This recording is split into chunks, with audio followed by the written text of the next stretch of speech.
4 કરોડ નાગરિકોને આ ડંકાપતિ કહે છે કે હું મકાન બાંધી આપું અને મકાન આવાસ આપું, પણ ચાર નાગરિકોને મકાન જો આપ્યા હોય એવું સાબિત કરે ને તો હું જિંદગીભરમાંથી રાજીનામું આપી દઉં, રાજકીય રાજીનામું આપી દઉં। 4 માણસોને પણ મકાન નથી આપ્યા તાનાશાહે, ફક્ત જૂઠું જ બોલે છે કે 4 કરોડ નાગરિકોને આવાસ આપ્યા છે, આ બધું જૂઠું છે।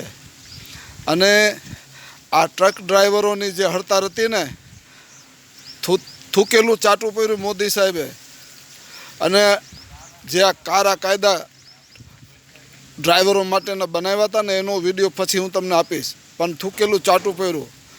મોદી સાહેબ છે ને ક્યારે સાચું બોલતા નથી, જૂઠું બોલે છે।